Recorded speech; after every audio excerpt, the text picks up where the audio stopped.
Evacuate o morirete. Questo è ciò che è stato detto ai cittadini della Florida e nelle zone confinanti negli USA dalle varie autorità locali e nazionali. Queste ultime, in Florida, prima dell'arrivo dell'uragano Milton, definito la tempesta del secolo, avevano già salvato almeno 340 persone e 49 animali domestici. Successivamente, i rifugi di salvataggio sparsi negli Stati Uniti hanno fornito alloggio agli animali che erano stati evacuati. Di seguito è stato diffuso il tragico bollettino sul numero di morti e sfollati, oltre a quello sui danni a case e ogni tipo di infrastruttura. Ma ci sono anche tante storie di sopravvivenza e coraggio, nonché umana solidarietà, che meritano di essere conosciute. Come non citare coloro che per lavoro salvano il prossimo, tra cui un ragazzo di 14 anni trovato a galleggiare nelle acque dell'alluvione abbracciato a un pezzo di recinzione. O le 135 persone salvate da una struttura di residenza assistita, o i tanti bambini, come quelli che erano rimasti intrappolati in una casa parzialmente distrutta da un albero caduto.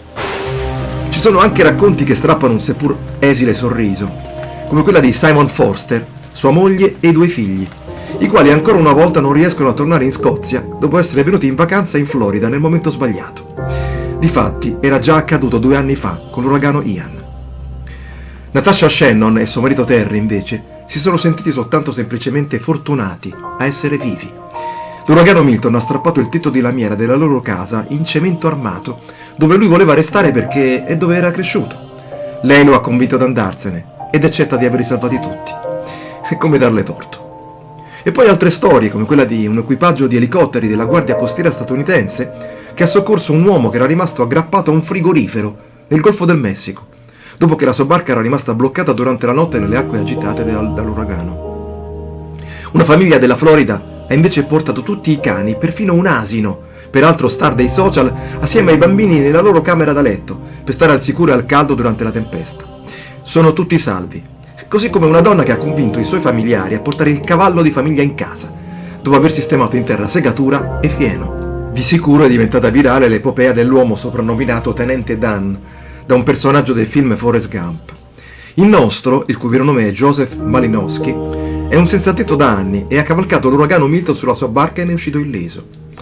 Ma c'è anche la solidarietà spontanea di singole persone, come quella che pervade il messaggio sui social di Daniel Beasley.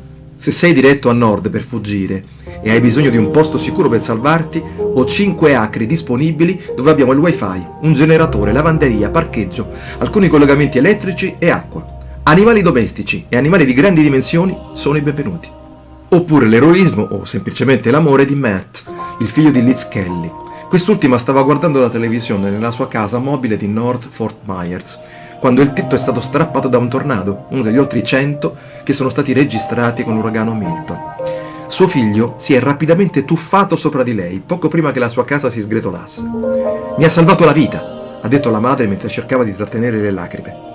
«Ha saltato sopra di me e il mio cane e mi ha letteralmente salvato la vita mentre tutto si schiantava». Infine vorrei concludere con una ennesima storia vera che dovrebbe lasciarci qualcosa di utile.